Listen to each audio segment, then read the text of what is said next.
You have found Authentic Business Adventures, the business program that brings you the struggles, stories, and triumphant successes of business owners across the land. Past episodes of the Authentic Business Adventures program can be found on the podcast link at drawincustomers.com. We are coming to you from the Sun Prairie Community Radio Studios, underwritten by Bank of Sun Prairie. My name is James Kateman. I own businesses, I help businesses grow, and I write about businesses. Today, we're welcoming / preparing to learn from Lindsay Koch, the Baking Realtor. That's right. Lindsay, how are you doing today? I am great. How are you? I am, now that I heard that you're the Baking Realtor, you piqued my interest. Yes. So I'm your classic millennial. I've had a lot of jobs, but something that I've always had a passion for is baking. All right. Baking with my mom. My grandma was always a big baker. I don't think I ever was able to bake with her, but just, reminiscing about all the good cookies and lemon bars and all sorts of good stuff that she would make. It just kind of carried over into just kind of a hobby and then kind of turned into a business and now has merged with real estate somehow. All right.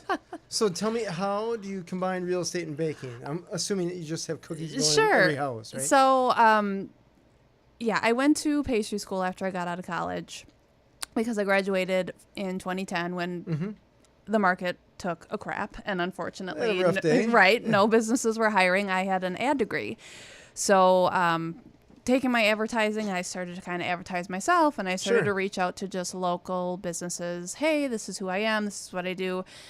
I don't have any professional baking experience, but this is what I love to do. And so funny enough, a chocolate company in Waukesha said, I'll take you on, take you under my wing, teach you everything I know. So I was their mad scientist, and while doing that, I went to pastry school. And so while I was in pastry school, learning recipes, but also just learning, different ways to bake and kind of express myself through baking. Sure. So fast forward, now that I'm in real estate, I'm like, well, I still love to bake. So what can be my shtick? Everybody knows, I think the average is 7 realtors. So I'm like, how am I going to stand out amongst all of these other people? The average... The average person knows on average 7 realtors. Holy cow, all right. So I'm like, it's just little old me, I'm new to Madison. I don't really know anybody. What can I do to kind of stand out? So I started just baking for my clients, or baking for my open houses first. And then I'm like, what? I think I'm going to give away a plate of cookies to all of my clients that I close with. So I started doing that. Sure. And it just kind of became my thing. I mean, I have a business Facebook page, and one thing that I learned while getting my business going is just to try and be as authentic as possible. So instead of sitting there posting all my open houses or posting all the houses that I have for sale, I started just posting stuff that I'm baking, and I bake at least once or twice a week. And just the response that I get from posting stuff that I make, it's like, I didn't know anybody cared that I made cookies today, but okay. That just kind of paired together, and it obviously baking doesn't have anything to do with real estate, but real estate in general is a very personal kind of thing, and I think baking is also very personal. So to just give something from my heart is something that I like to do. Very cool. Yeah. So are you going down the road of baking at all independent of real estate? Or well, when I moved here, about 4 years ago, and I actually worked for the Rolling Pin in Fitchburg. So I did their baking and their customer service. And I worked for 2 small chocolate shops. I actually was offered a position when I lived in Milwaukee to be a sous pastry chef at a very prestigious French restaurant. Sure. So I'm like, okay, I know that I can do this. It's just, it's timing. So I've learned so much about running a small business, working for small businesses, and now that I have my own small business, there's a lot that you need to know. There's, overhead and, I like to bake all sorts of things, but just because you can doesn't mean that you should. So it's, just trying to figure out where I want to do it, when I want to do it, and what I want to do. So that's kind of my 10-year goal is to open a bakery. And in the meantime, All right. Yep. But in the meantime, I love real estate. I never thought that I would say that, especially with the jobs that I've had in the past have mainly been customer service. I worked for corporate America for a while. Sure. And then moving here, I'm like, you know what? I'm sick of doing that. I want to do something for myself. So got into real estate, and and I'm passionate about it. So Okay. it's not that I'm settling for real estate until I make enough money to open a bakery. It's something that I enjoy doing, and I think just timing is everything for anybody to open a business. Sure. So bakery is down the line. Hopefully not too far away, but All right. yeah. So that I guess brings us to the question, doesn't elude it. How are you not 1 million pounds? I would like to thank my mom, even though she's probably not going to listen to this radio cast. Sure. My genes play a lot into it. I'm just Okay. very lucky that my mom was very thin, and she still is. Mm-hmm. So yeah, genes are a big part of it. Honestly, I used to eat cookies for breakfast. Like my number one food was sugar. Okay. Then I started to have some health issues that may or may not have been related Sure. to all the sugar that I was consuming. So actually just recently I started working out with Corey Digman over at Digman Fitness. Yeah. He's So been here. yeah. So I'm like, if I'm gonna treat my body like crap, maybe I should off balance it with doing some exercise. Sure. So funny enough, just from doing the exercise, I'm actually eating less sweets. So it's not necessarily that I don't like them anymore. I just don't crave it as much. So I think that's helping balance me out. But yeah, I'm like, I'm going to get diabetes. My metabolism is going to slow down eventually. I don't want to be 45 and 500 pounds. So starting to get that in check a little bit, but it's unfair. Okay. I give it to all the ladies out there. Like I'm sorry. I eat a lot of sugar, and I'm just lucky that I don't put on the weight. That's no, there's nothing wrong with that, right? If you can get away with that, all the power to you. I just feel like if I was into baking, like if I was the business coach baker or something like that, I wouldn't fit through a garage door. Right. I would just you got to taste all the product before you give it away. Okay. Yeah. So that's number one. So it's not that I'm never going to stop taste testing and experimenting, but perhaps the days of cookies for breakfast are not as frequent as they used to be. So that's fair. Totally fair. So how did you end up in the real estate world if you went, especially, guess, mainly for baking? Yeah. So my journey is, like I said, I am on the older end of millennials. Okay. So I like to think that I'm not as bad as the younger millennials. I have never heard anyone say I'm a millennial and wear it like a badge. Like, yeah, I'm a millennial. Because we get such a bad rap, and it's so unfair. So, Is it though? Kind of. I mean, my parents growing up, they had 2 jobs. That's just, they are baby boomers. That's just the way that life was. And so I'm not complaining that I have so many opportunities, but I don't think that people always understand how overwhelming it can be when you're like growing up. I mean, my parents instilled in me, you can do whatever you want. And, you're going to be a lawyer. You're going to be a doctor. I mean, you can do all of these things. And so now it's like, now I go to college. What do I want to do? Well, I major in this because this seems like a good idea, but am I really passionate about it? And I think, again, with millennials in general, they want to be passionate about what they're doing. They want a good work-life balance.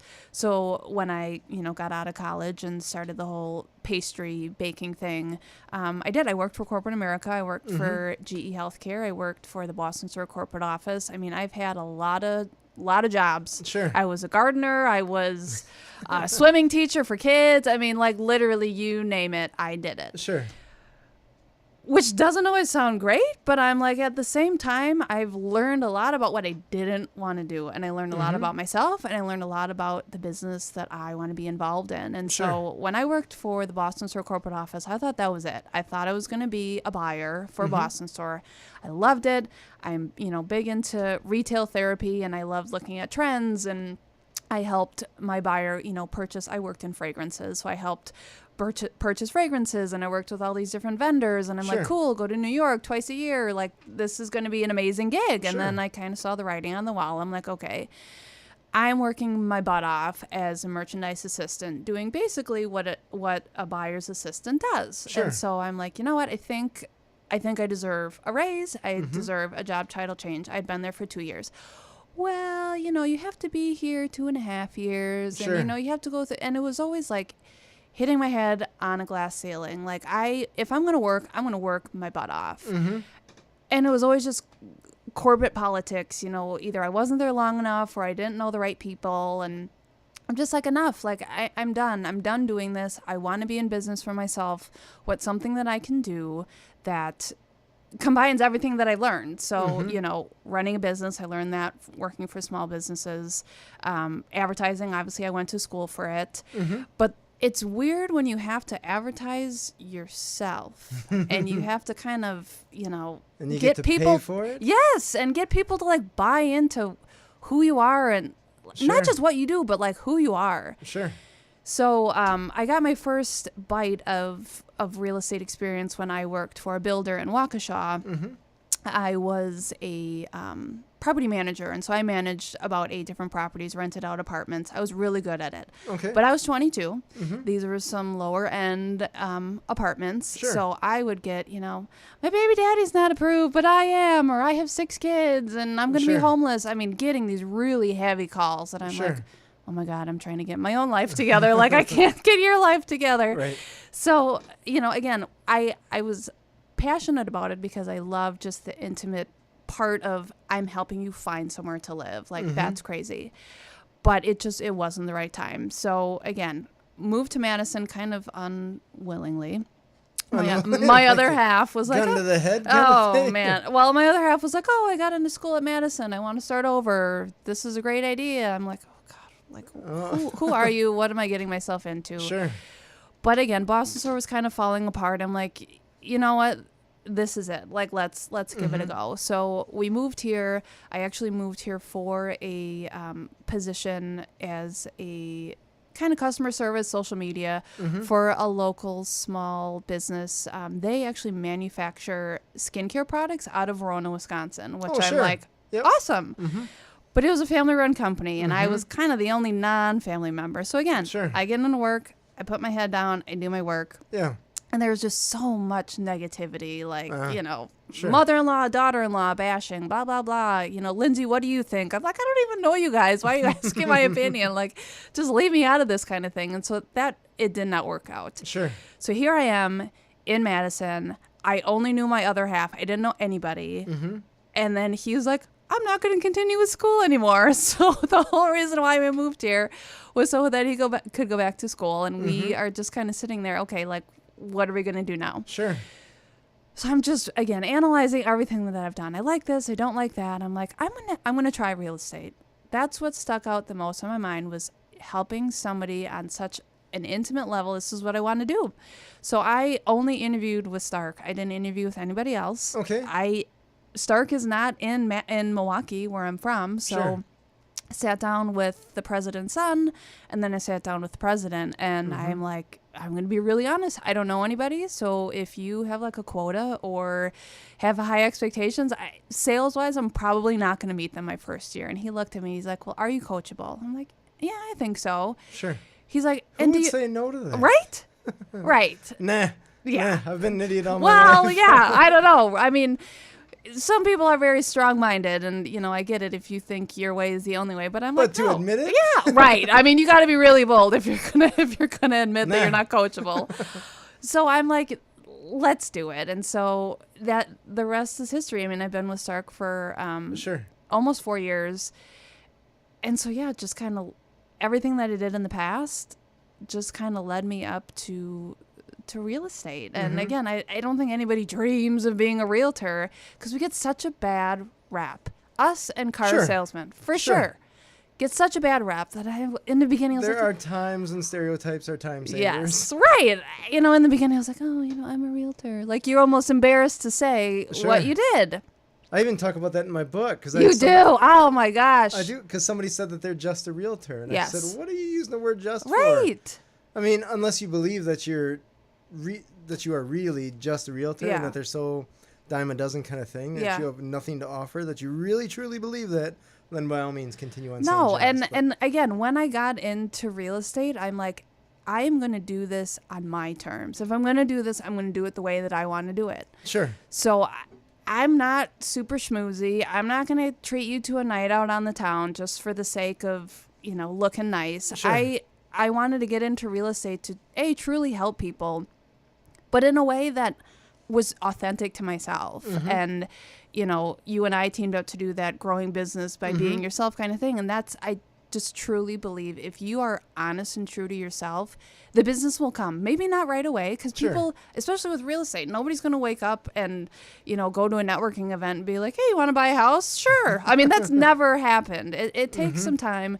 It takes relationship building. And I'm like, again, I want to work with people that I like. So why be a false me attracting people that I don't get along with? Sure.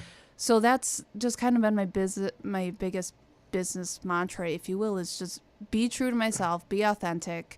And yeah, the things that I do, I started a meetup where all we do is go to different bakeries every month. I mean, it has nothing to do with business. This goes back to the £1,000,000 question. Right. Well, yes, I do get that question every single month when we meet, when I meet with these ladies, like, how are you not? Yeah, £1,000,000. And luck, I guess. That's all I can say is luck. No.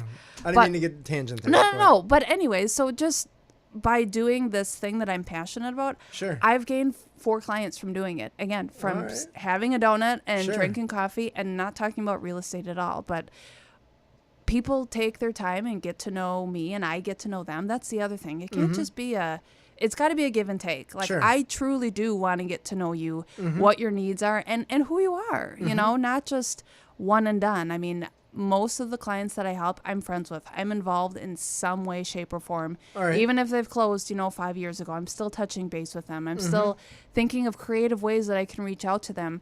Not because I have to, but because I want to. Because I know that it's a big deal to buy a house. Okay, and some people, I look somebody up in the Yellow Pages. I could really kind of care less. But I'm like, it's an emotional journey. Like, you kind of do want somebody that's in your corner helping you and also acting as a, quote, unofficial therapist, because it can be stressful. So, I just trying to be as true to myself as possible and just trying to treat people like I would want to be treated, you know, that's kind of carried through to just how I do business. I don't want to cold call people because I hate when people cold call me. So I feel like that would be a tough sell. For sure. But people do it. Realtors, that's a lot of them how they get started is they have lists and they just bang through. Do you want to buy a house? Do you want to buy a house? I saw your house expired. Do you want to, list it with me? They have some foundation for the people that are calling that have some remote interest in selling their house. Not always. Not always. Sometimes always. They're just like, hey, I heard you could fog a mirror. Or like, hey, this is a really great neighborhood, and then they give you the line of, I have a client looking in your neighborhood. Do you want to sell your house? That's kind of how they kind of get there in. Okay.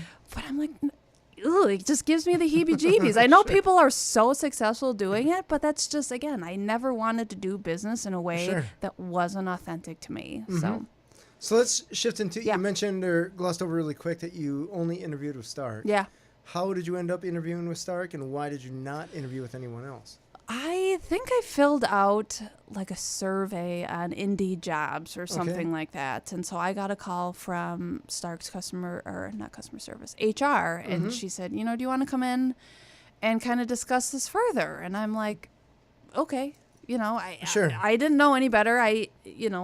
Shore West, First Weber, Century 21, those are bigger names to me, but I moved to Fitchburg, and Stark was literally right down the street from where I live. So I'm like, why not? Sure. Let me pause you right there for a moment. You're looking on Indeed. Were you looking on Indeed exclusively for real estate? No. Okay. Nope. I was looking customer service, marketing. Those were kind of my tags. Okay. And then, it was some sort of catchy, like, is real estate for you? And I'm like, well, I have a little bit of experience doing this. Like, what is it all about? And that was just kind of my first meeting with them is like, do I even want to be a realtor? Like 100% commission? Like, I don't get paid a dime, there's no salary that it's like, am I really at a point in my life where I feel comfortable doing that? And so again, I interviewed with Chris Stark. He's roughly my age. So it was just really easy talking to him, and he sold real estate as well. So A, you're the president's son, so, like, tell me the honest truth. Like, what is this company really like? Who am I going to be working for? And B, my biggest fear was my age. My age and just my lack of experience. Like, Tell me about your age. What's the... Yeah, so, I mean, I got started when I was 27. Okay. And I'm like... When I thought of a realtor, it was like a 55-year-old woman. Like, you know what I'm saying? That's just kind of what embroidered cat on a sweater. Yeah, right. The really ill-fitting blazer kind of thing. And I'm like, Smells people like vodka. Yeah.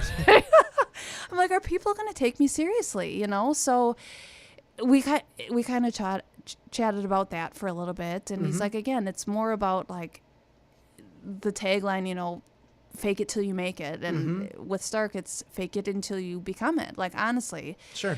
So we had a really honest conversation, and then I met with his dad, and again, like the fact that he wasn't like toting me, oh, our average realtor makes $100,000 a year. Like, he wasn't necessarily trying to sell me. He was just saying, we're a family company. Like, we all look out for each other.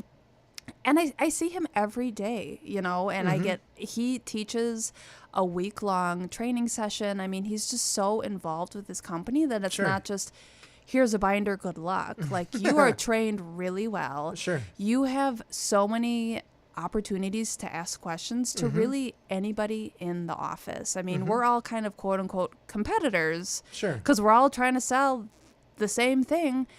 But what we're taught is that there is so much abundance. I mean, there are so many people that all want to buy and sell. Like, there's enough to go around. So once you get over the fact that, we all are kind of competing with it versus we're all working together, I ask my fellow realtors questions and advice all the time, and they're just so forthcoming with it. So I've been solicited by several other different real estate companies. Okay, sure. And I've interviewed with them after the fact. Okay. But I'm like, why? Shortly after? But about a year in. Okay. Once other companies started to realize, okay, kind of a year is almost the threshold for a lot of new realtors. Either you're going to do it or you're not. Okay. And a lot fall off after that first year. Okay, when you say do it, you mean actually close a deal? Or I mean, actually stick with it. Actively see that the Stick realtor with it.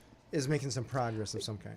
Just I will never, well, I shouldn't say I will never, but it's not common for you to be fired for underperforming. Okay. Usually you get out of it because you're not making enough money or you're just not happy with the lifestyle. And so I joke that I work in a cubicle, and the cubicle next to me is a revolving door. I mean, people come in and leave. It's either stay-at-home moms that think they can do it on the side, or, I left my corporate America business making X amount of money, and then they just assume that they're going to be making six figures their first year. So it's just, you don't know it until you start doing it. So I can never fault somebody for getting into real estate and then getting out of it, because you just don't know. So after the first year, when I only had one client my first year. It was a large client, which if I wouldn't have gotten that one client, I probably wouldn't have stuck with it. Sure. But then other companies started to see, okay, she's sticking with it. Like, I see her name sometimes, and she, you can look up how other realtors are doing on our internal kind of basis, if you will. So once other companies saw that I was doing okay, then they started to, well, you can make more money, or, we'll give you a higher split. Yeah. Okay. So again, I'm like, well, did I make a mistake only interviewing with one company? So So you answered some of those calls. I did. Okay. Yeah, I met with almost all of them, because you don't know what you don't know. See this? I want to pause right here and just public service announcement. Yes. This is why people don't like millennials. Oh, right. And I honestly, like at this moment, Stark did nothing wrong. Correct. And still you're looking for greener grass. Stark did nothing wrong.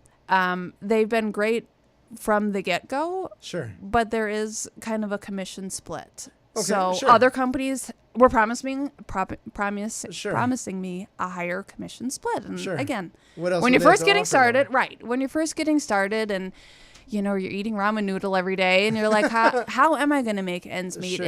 That's how they get you, is we're going to pay you more money. Yeah. So I'm like, okay. Here's another quarter. Right. Yes. And that's kind of how it felt. I'm like, sure, you could pay me an extra 10%, but in the long run, like, what else do you got?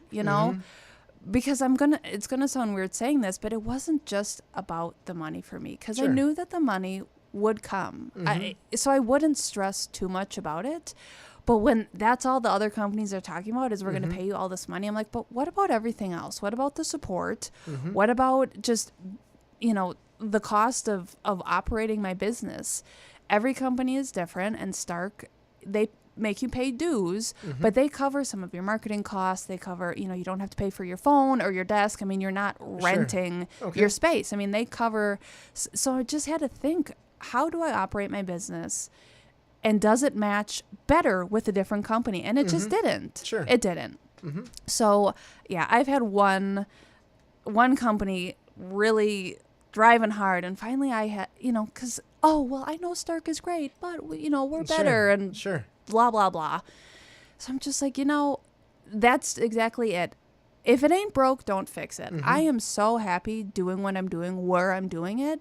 The moment that I'm not, then sure, maybe I will start to kind of, entertain other possibilities. But I'm like, there's no point in me making a lateral move. Sure. If I'm going to make a move, it's going to be to my own brokerage, or it's got to be a step above what I'm already doing. You know what I'm saying? Up instead of over. Yes, for sure. So.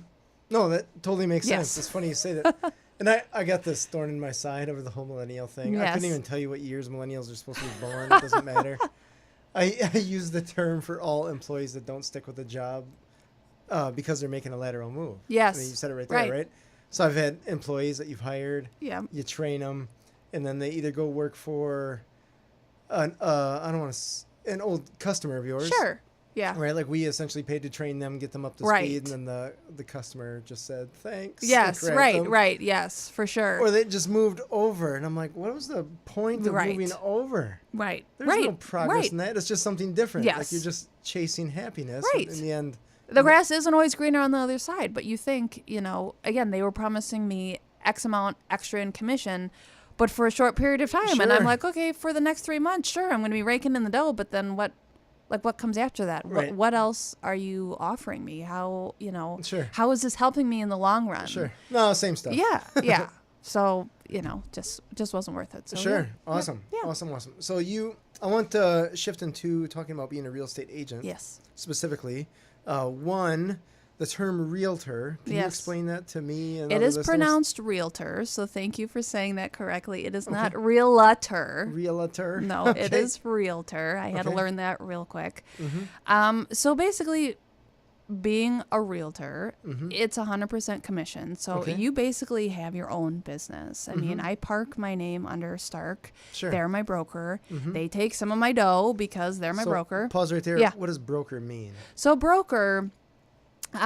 you have to have a specific license. So I could get my own brokerage license, but to be a broker, you have to kind of dot all the I's and cross all the T's. They check over everything that I do. So all of the offers that I write, I have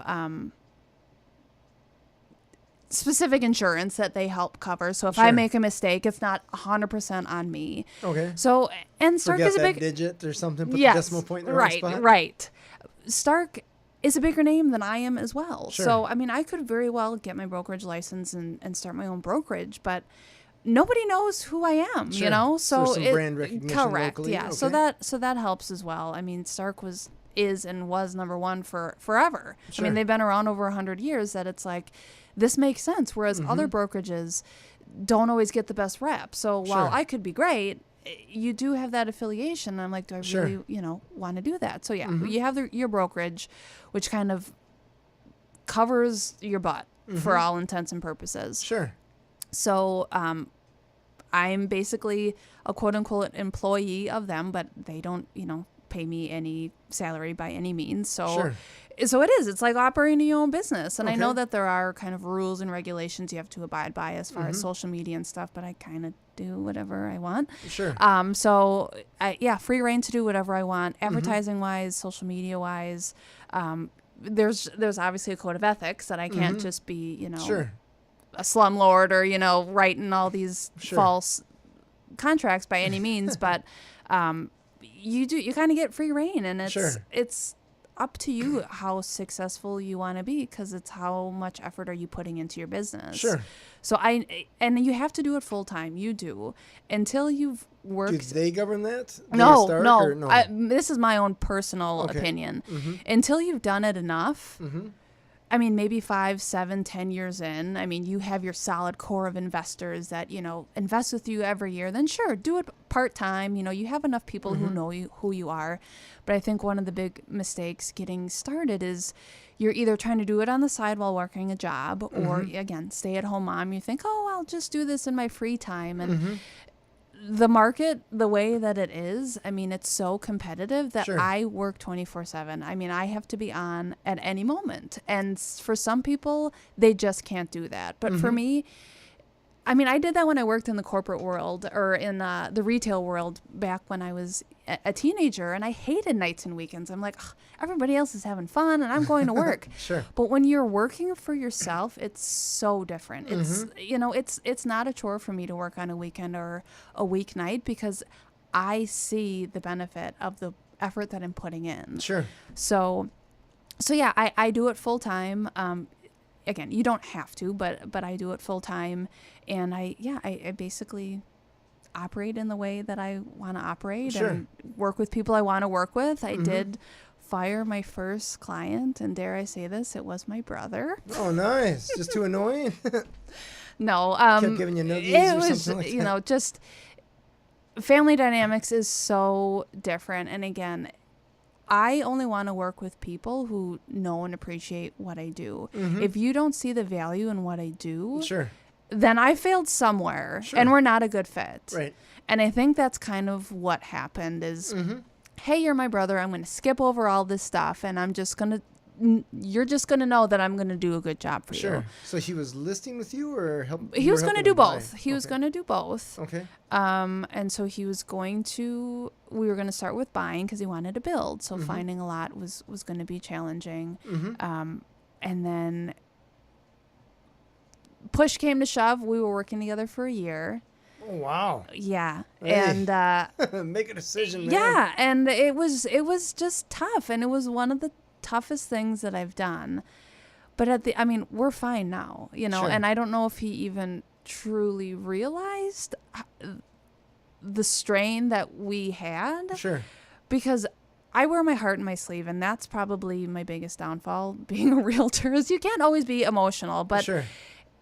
it's tough hard to negotiate yes, that way. right. But like I said, I care so much about my clients Sure. that I just want the best for them. So when they start kind of straying, and I'm like, no, come back, like you're going the wrong way. I have to learn. You need to make mistakes on your own as well. Like I'm here to kind of give you my advice, Sure. help you only if you want to listen to my advice and my help. And if you don't, then sometimes you have to fall on your face, and that's just unfortunate. And so it was tough to kind of bring them on the same page as me. And again, it's probably stuff that I skipped that I probably shouldn't have skipped. Sure. But it definitely, again, just kind of taught me about my worth and my value. And I'm like, again, it wasn't about the money. It was I wanted to do a good job for you, and now it's starting to affect our relationship. It's the same thing with friends. Working with friends can be difficult too. So you just have to sit down in the beginning and just set expectations very clearly. If at any point they don't feel like I'm doing a good enough job, or vice versa, I don't have to work with you if I don't necessarily want to work with you. So if you're not listening to my advice, or, the biggest thing is if you're skipping getting pre-approved and you're just trying to immediately put in an offer, I'm like, but it's going to, bite you in the butt if you're not pre-approved, because now you're in this accepted offer and you don't even know if you can afford it. So I have had a couple of clients, no, I just want you to show me properties. I don't want to meet with the lender. If you're not going to abide, I've been doing it long enough and I've had enough clients and enough success that now I can be a little bit firm. If you're not going to abide by kind of my rules and regulations, because I know that this is the best thing for you to do, then maybe this isn't the right fit, because I'm not your tour guide, like I'm in this with you. I want you to be successful. So if you're going to kind of stray off on your own, then maybe try it on your own for a little bit, and then we can reconnect when you're ready. But yeah, that was a tough one. No, I can understand that. Thanksgiving coming up, so you don't want that to be awkward. Right. Yes. Yeah. It was tough, but no, it's smart that you have rules and guidelines that your clients have to abide by, and then you understand if you want to work with people or not. Yeah. And realistically, if they're not interested in doing the things that you recommend, which a pre-approval thing is not. It's nothing above and beyond. I mean, I started, when I got started in real estate, everyone's like, oh, what a great time to be a realtor. I'm like, not really, because it was such a seller's market that when you get started, there are deals. But once you got started, most of your clients are buyers. That's Sure. just the way that it starts out. And so it was Sure. diving in the deep end. I mean, Okay. I had one client, we probably wrote 15 offers and they all got denied. I Sure. mean, not even a counter, just a straight up rejected because they already had 20 other offers on the table. Sure. So it was tough. I mean, it was trying to stay positive with my clients while also trying to feed myself. I mean, in the beginning, it's hard not to kind of think about the end result. Sure. But now that I've been doing it long enough, you can't do that. Because once you Right. start doing that, you lose sight Sure. totally of your client's needs and wants, and then it becomes more about yourself. So yeah, it was tough. The first 2 years honestly were tough. And Okay. now I've gotten into a rhythm enough that it's still a roller coaster. My Sure. summer I had no closings, and then all of a sudden I have 6. I mean, it's Sure. just, it's the ebb and flow, and you just have to get used to it. And now I'm finally feeling comfortable enough when I do have those low points that it's like, but it's coming. Like Sure. business is coming. I feel okay with it. But yeah, the beginning was tough. There were many, conversations with my other half, Greg, like, what am I doing? Like, I feel Where like he I'm would ask failing. you, or Yeah, you I would- would ask him. Oh. He's so amazing Hey, that what am I he was doing?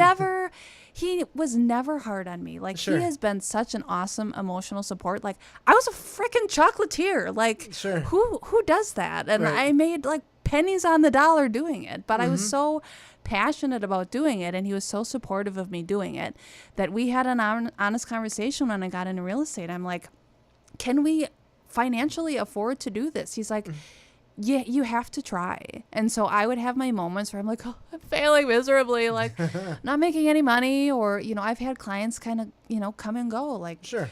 life happens, and, again, you're kind of relying on that closing at some point, and then when it doesn't happen, you're like, oh, I'm let down again, kind of thing. And he's like, Sure. just keep at it. Like you've had enough success that you know what that feels like, and you're just learning. I mean, Sure. you learn along the way, and that's kind of how you grow your business, is just by your trials and errors. And so, I've gotten to the point where he doesn't question what I'm doing. He probably did, like, in his mind, but he never Sure. like really brought that up as like, maybe you should look for something else. It was always me kind of having doubt in myself. Oh, and that's awesome. Yes. 'Cause even my wife is challenged why I don't get a real job. really? And I'm just like, I've been doing this for over 10 Yeah, years. no, like this. no. It's always been me and my lack of confidence, and just because I'm not a cocky person doesn't mean that I'm not confident. You know what I Sure. mean? So that's taken some time to just gain my confidence and just be like, no, you know what? You do know what you're doing. Like you've been in the business 4 years. Sure, people have been in the business for 30, Sure. but who cares? You But know, realistically, once you get good, how how much right, better can you get right. when in the end you're just showing filling out the selling same houses? Yeah. documents. I mean, yeah. So it was just me doubting myself, and that's definitely gotten better. Sure. Yeah. That's awesome. So can you would you mind taking us down the deep, dark realm of being a realtor? Yes. Awesome. So one, I have a question in regards to using a realtor, a Yes. real estate agent. I'm not sure what the difference is there. It's the same. Okay. Yep. Because I think Realtor is a real estate agent. You Yep. have to pay to have the realtor thing by your name, right? In order to operate as a realtor or a real estate agent, you have to pay your dues. Okay. I mean, you can't just And you wake mean that up. literally like cash. You have to pay money. period. Yeah. Okay. So that's the other thing of why people kind of fall out is you have to pay to be a part of the MLS, to be a part Okay. of Wisconsin Realtors Association, and Sure. to be a part of a brokerage. I mean, you have to pay your broker dues. So Sure. anyways, Okay. So when I see people that decide to do for sale by owner, or they decide to go off and purchase property Sure. or something like that without a real estate agent, can you give us a little bit of pro con? yes. Yes, I can. Because my brother ended up selling his house for sale by owner. Oh, nice. And it worked out great for him. Sure. He knew somebody who said, I want to buy your house for full price. Pfft, don't hire me. I mean, you're going to be Right. paying me money for no reason. That makes This no is sense. Just a contract, super awesome. Correct. So for sale by owner is great if you have the time to dedicate to cleaning your house every day, doing showings, and you know enough about the market to price your house properly. Sure. I think that's the number one mistake that for sale by owner people don't get. Hiring a realtor is not cheap when you're selling your house. Not at all. No. So I get the hesitation and the reluctancy. I do. Mm-hmm. But at the end of the day, if you don't know the market, which who does? I mean, I do this every day. I study the real estate market every single day. You maybe buy and sell a house once, twice, 3 times in your life. I mean, on average, you just don't do this every day. Sure. So 9 times out of 10, if you're selling your house on your own, whoever buys your house is going to have an agent. Okay. So if you think I'm going to be saving money by not listing with an agent, you could very well still end up having to pay the other agent. The buyer's agent? Correct. Okay. Because at the end of the day, what that buyer's agent is doing is bringing you a client. So they can't do that for free. Sure. So they're either going to ask you, the seller, to pay for it, or it's going to fall on their client, or they're going to try and work it into the purchase price. I mean, there's ways that you can get creative. But again, now that buyer has somebody in their corner, and you, seller, you have nobody in your corner. Sure. I have been on the buyer side purchasing a for sale by owner, and I took full advantage of the seller because they just didn't know. Okay. So we would ask for small things to be fixed. Seller had no idea the difference. Sure, I'll fix it. Or you do an inspection and you think, now I have to fix everything on the list. That's not necessarily true. Sure. But again, when you have nobody looking out for your best interest, I don't know what the statistic is, but typically for sale by owner, you actually end up coming in less than if you would have sold with a realtor. Okay. Again, that's not always the case, especially in this market. I mean, some people do just put a sign in your yard and your house is sold the next day. There are special circumstances, but at the end of the day, doing for sale by owner, I would just recommend that you have at least a little bit of knowledge, or you hire an attorney to help you so that you at least know that the paperwork is filled out properly, because you don't want to, again, be totally taken advantage of, and now you're paying extra money that you had no idea you had to pay. Sure. So for sale by owner, that's kind of the dark side of that. But as far as a buyer's agent, so the way that it works in a typical transaction is the seller wants to sell their house. They hire a realtor. The seller pays for the buyer's agent and for their listing agent. So you, buyer, you don't pay any money. Sure. You get me directly to me. Directly. You don't pay me. Sure. Directly. Correct. The seller covers my fee. Most of the time, if you're looking at realtor.com, Trulia, starkhomes.com, sure, my fee is already included. You don't have to worry about that. Sure.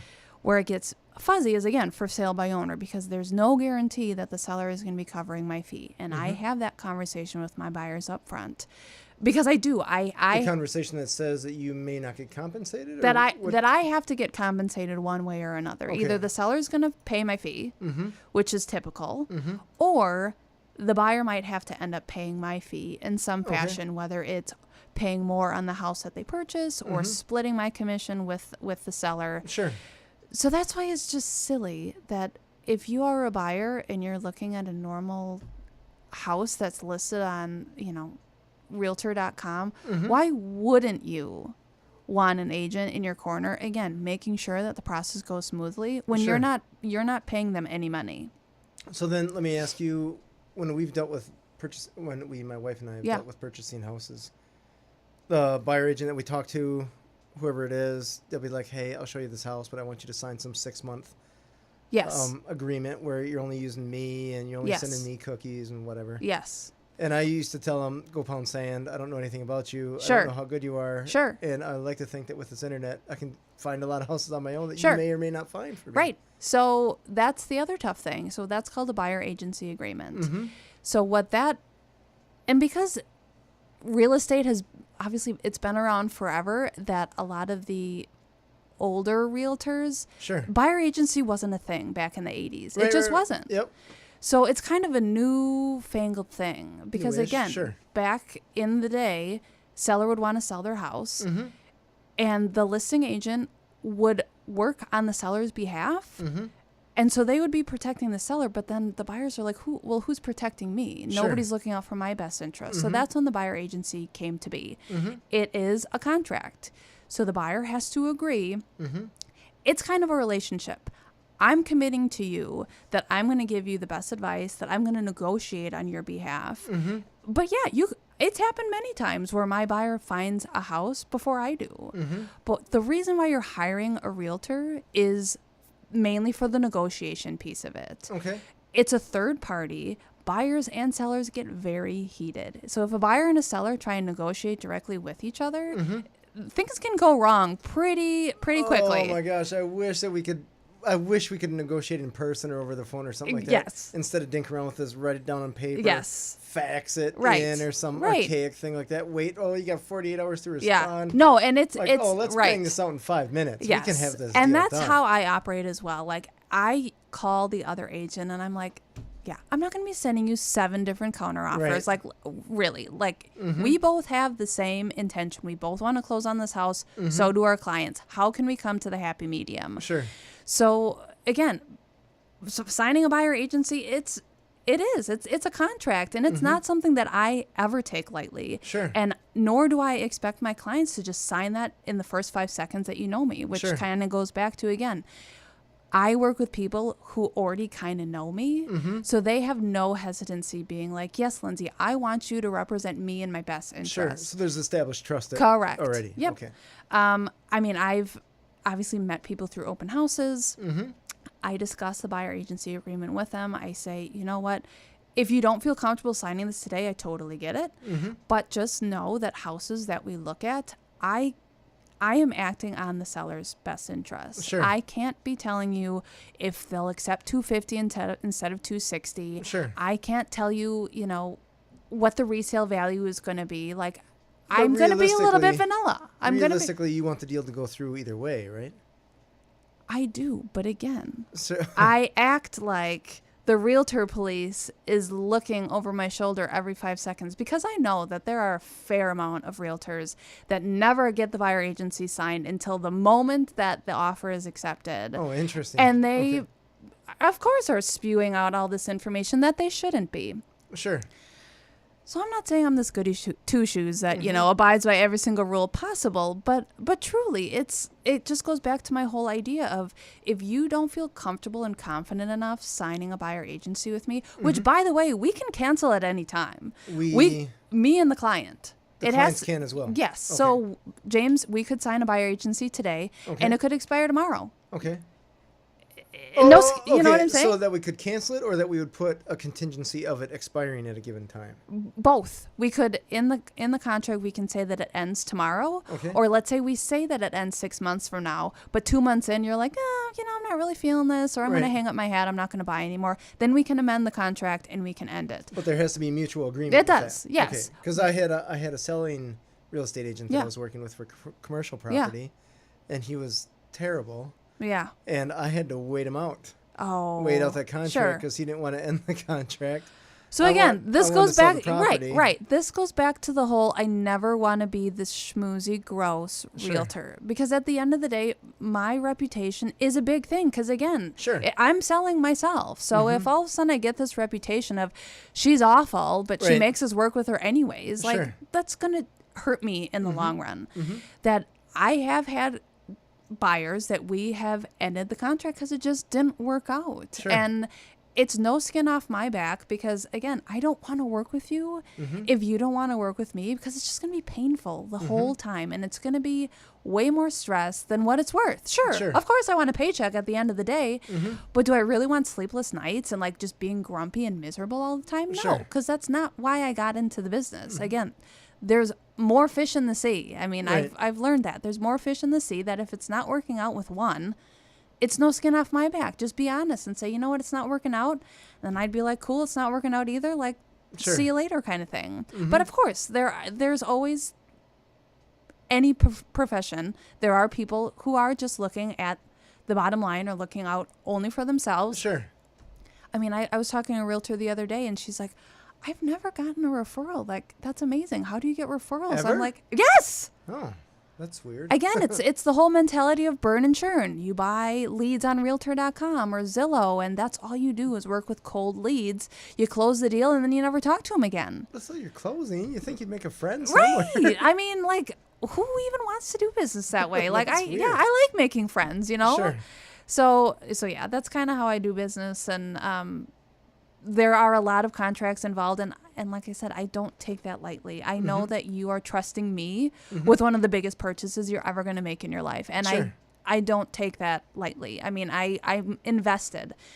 Whether we sign the buyer agency or not, I'm still going to be invested in you. It's just legally, there are things that I can and cannot do Sure. if the buyer agency isn't signed. So that's kind of Gotcha. what that document means. Sure. Yes. Sure. It's interesting. Yeah. Yeah. In my defense, I guess, for not liking the realtor I was working with, he was taking more than 4 days to return calls. Oh, yeah. Of people asking about the property. Oh, sure.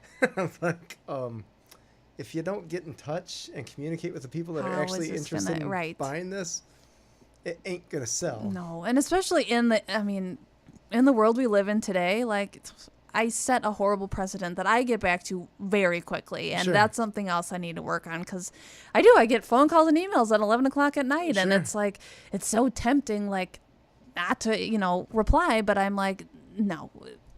The way that especially real estate works, you have to be so quick that if you're not responding in, 2-3 days, like, the house is right. The house is coming and gone. But some businesses, they don't work on the weekends. Sure. Or 5 o'clock, I'm done. Sure. That was my work day. I'm like, no, that's not how I'm going to operate my business. Because I just bought a house. So I know what Nice. it's like. Congrats. Thank you. So, you're looking at 7 p.m. at night and you have questions. I'm here for you. You know what I'm saying? I put myself in my client's shoes. And while can be inconvenient when somebody's calling me or emailing me in the middle of dinner, I'm going to take a pause. I'm going to finish my dinner because I have a life too. Sure. But at the end of the day, I know they're anxious and they're excited. Why not respond? Sure. So Well, I imagine most of what you do has to be nights and weekends. it 'cause is. people have Yep. day Most of it jobs, is. Right? Yep. So Generally speaking, you have to work with people that have jobs. right. So there's that. There is that. I mean, you get those few, retired people that you're like, hallelujah, during the day. No, I'm just kidding. Sure.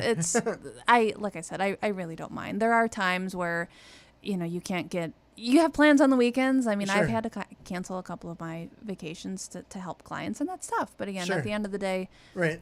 it's a give and take. And I know that at the end of the day, Sure. it'll work out. There's So something to be said for a 3% payout. So that's all right, right. right.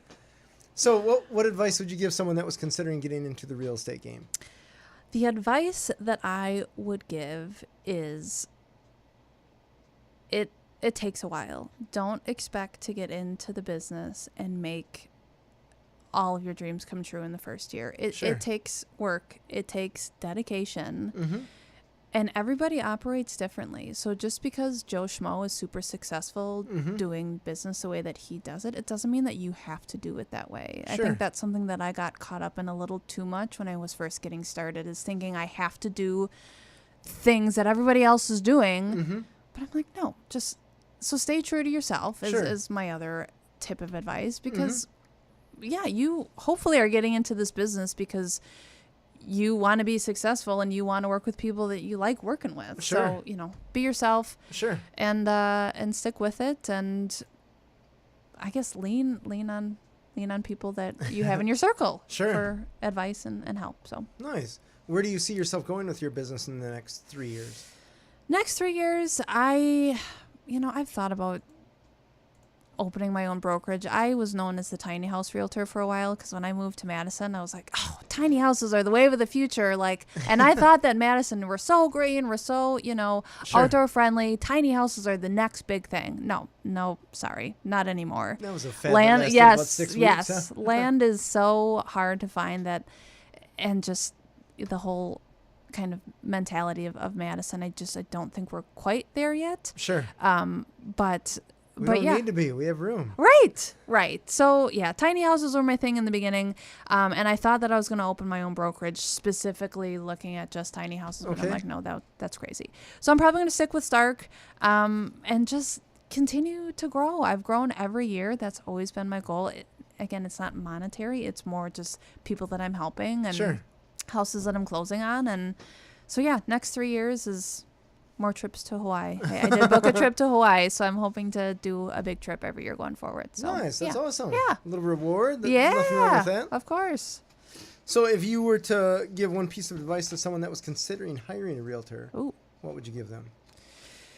kind of like what you said. I mean, we are a dime a dozen. So if you don't like the agent that you're working as with, a whole, not specifically the good ones. The good ones are diamonds in the rough. right?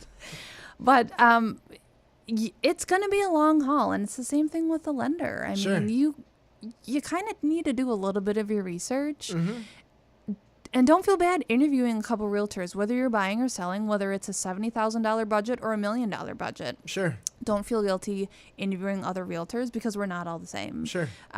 We don't all do business the same, and we don't all have the same personalities. So you should kind of work with somebody that you click with and that you don't mind talking to on a regular basis. Because I'm probably going to be talking to you multiple times a day. Sure. And, if we don't get along or you don't get along with, the way that I do business, then, finding somebody else might be a better option. Sure. So Call them, make sure they either answer or get back yes, to you in a timely manner. correct. Yes. Timely manner, not being a week. Yes. Oh my gosh. Life goes on. For sure. All right. This has been Authentic Business Adventures, the business program that brings you the struggles, stories, and triumphant successes of business owners across the land, coming to you from the Sun Prairie Community Studios, underwritten by Bank of Sun Prairie.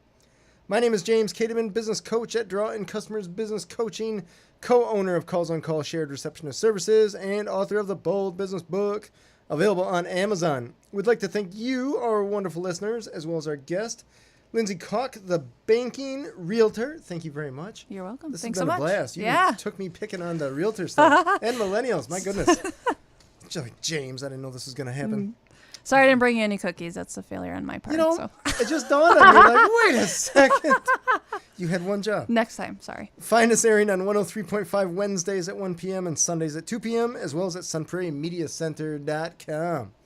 Past episodes can be found morning, noon, and night at the podcast link, found at drawincustomers.com. Thank you for listening. We will see you next week. I want you to stay awesome, and if you do nothing else, enjoy your business.